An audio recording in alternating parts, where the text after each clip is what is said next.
När Linas mamma också dog blev detta för mycket för Lina och hon insjuknade också.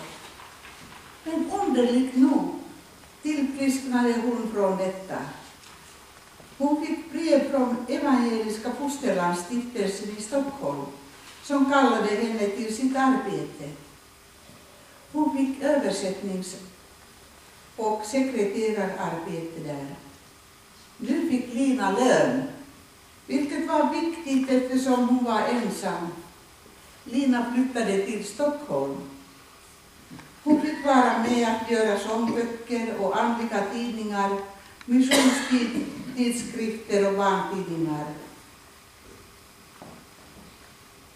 I Stockholm var det en herreman, affärsidkare Oskar Berg, som blev intresserad av Lina. Ett tag bad han henne att bli hans hustru. Lina hade så svårt att bestämma sig. Hon var bekymrad om hälsan var ett hinder. 2 års tid väntade Lina innan hon gav svar. 1867 vigdes Lina med sin Oskar och flyttade till nytt hem. Då var Lina 35 år. Bröllopsresan gjordes, hör och häpna, till Finland. Äktenskapet lär ha varit lyckligt. Paret hade gemensam tro. Båda hade missionen mycket viktigt. Och det är nog anledningen varför de gjorde ett bröllopsresa till Helsingfors.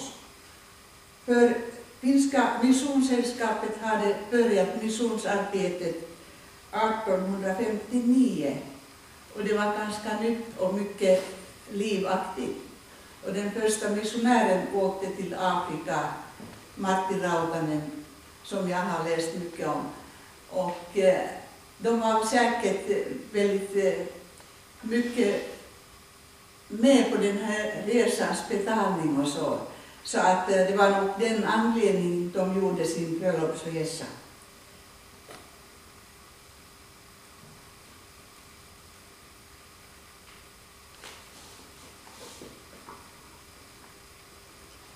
Ja, äktenskapet där har varit lyckligt.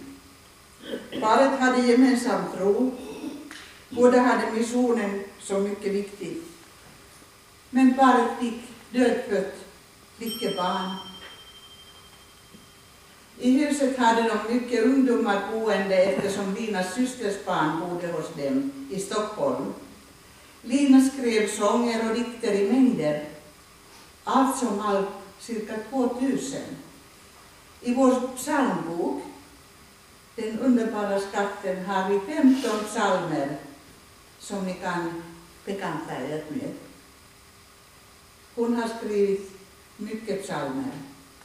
Nära Vetlanda finns Lina Sandels hem och museum i Fröderud. Detta var en liten bit av diktaren Lina Sandelbergs livshistoria. Och nu börjar andakt av Bosse. Tack att jag fick berätta det här.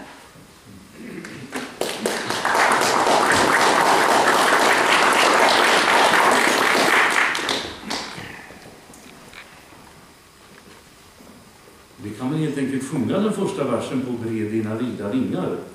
Så spår vi den andra.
hoppade över en vers förut på blott en dag.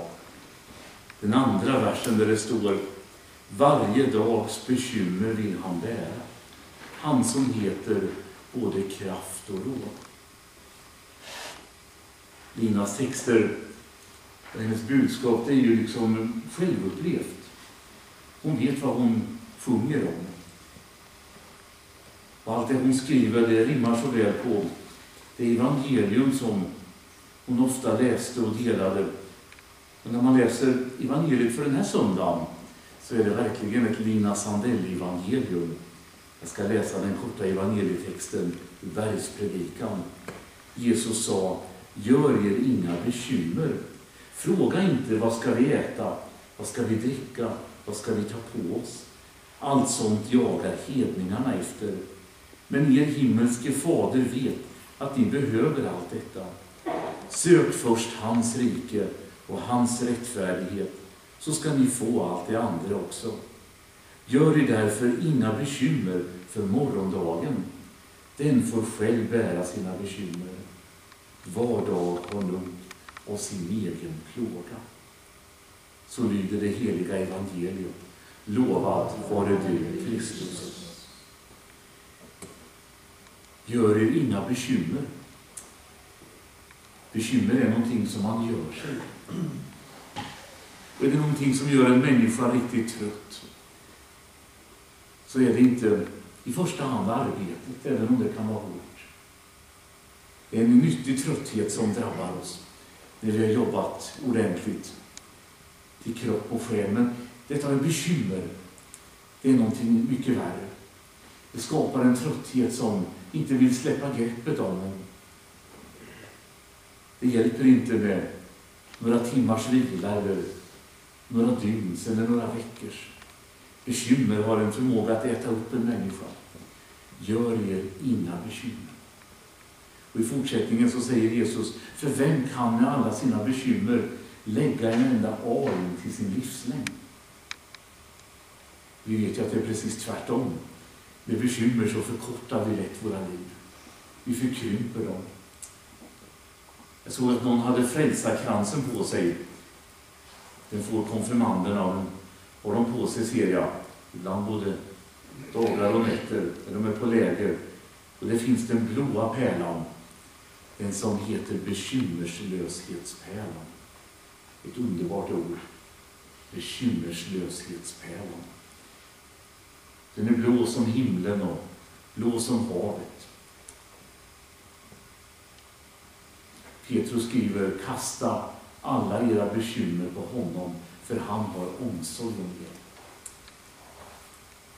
Vi får göra som Lina Sandell, vi får överlämna våra liv och våra bekymmer, vår glädje, vår tacksamhet och vår oro. Det tjänar ingenting till att bekymra sig. Det enda vi kan göra är att lämna våra liv i Guds hand. Vi vet ju ändå ingenting om morgondagen. Det enda som vi vet och det enda som vi äger är ögonblicket som är just nu. Den mängd luft som fyller våra lungor just nu, det är ju allt vi äger, om vi ska vara ärliga. Vi ber.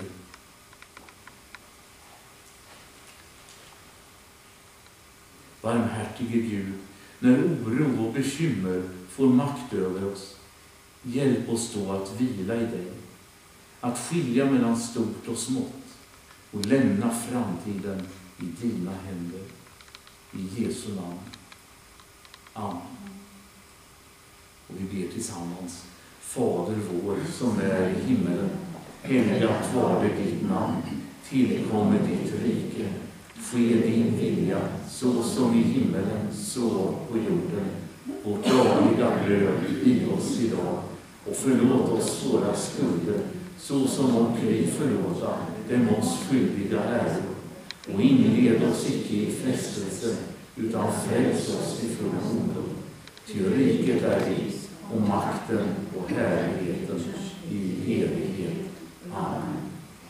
Ta så emot Guds välsignelse, den följer oss i både ljusa och mörka stunder. Herren välsigne er och bevara er. Herren låter sitt ansikte lysa över er och vara er nådig. Herren vände sitt ansikte till er och give er frid. I Faderns och Sonens och den helige Andes namn. Amen. Då har vi en vers kvar. Och vet ni vad vi ska göra under den? För jag måste prata lite. Jag måste prata om kollekten. Kollekten, vi ska inte göra oss bekymmer. Idag handlar det om Skedeby kyrkas prydande. Vi har gjort den här kvällen för att dra vårt strå till stacken. När det gäller utsmyckningen. Kyrkan är redan utsmyckad till 1000, det vet vi. Men en kyrka behöver ständigt renoveras. Den behöver ständigt nya saker. Och som präst är det skönt med de här orden. Bekymra er inte för kläder. För man vet, det hänger ju kläder när man kommer in i sakristetian. Det senaste vi har köpt till Skedeby kyrka, det är den nya vita mässhaken som hänger här på väggen. Det tyckte jag skulle vara med pengar, men det kanske någon annan kan göra. Ni har sett det nu i sommar. Den gamla vita, som är 50 år gammal ungefär, den börjar bli spröd i sömmarna. Så den renoverar vi upp nu och sen får vi inte använda den mer än någon gång om året. För då håller den inte.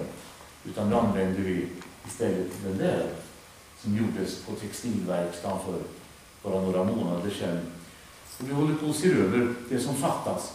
Vi har våra färger, ni vet, den svarta färgen, det är sorgens färg, och den vita som är glädjens, och den gröna som är växandets färg, och den röda det är andens och martyrets. Och så har vi den lila färgen som är förberedelsens färg. Innan jul firar vi advent och innan påsk är det fasta. Och vi har kommit på, innan vår sammanläggning här så måste vi komplettera.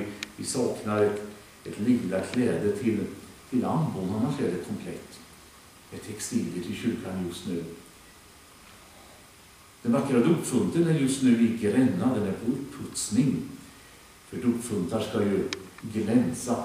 Och den kommer tillbaka här om 14 dagar lagom till Mikael när vi ska ha dopfest, och då kommer den att glänsa som en brud.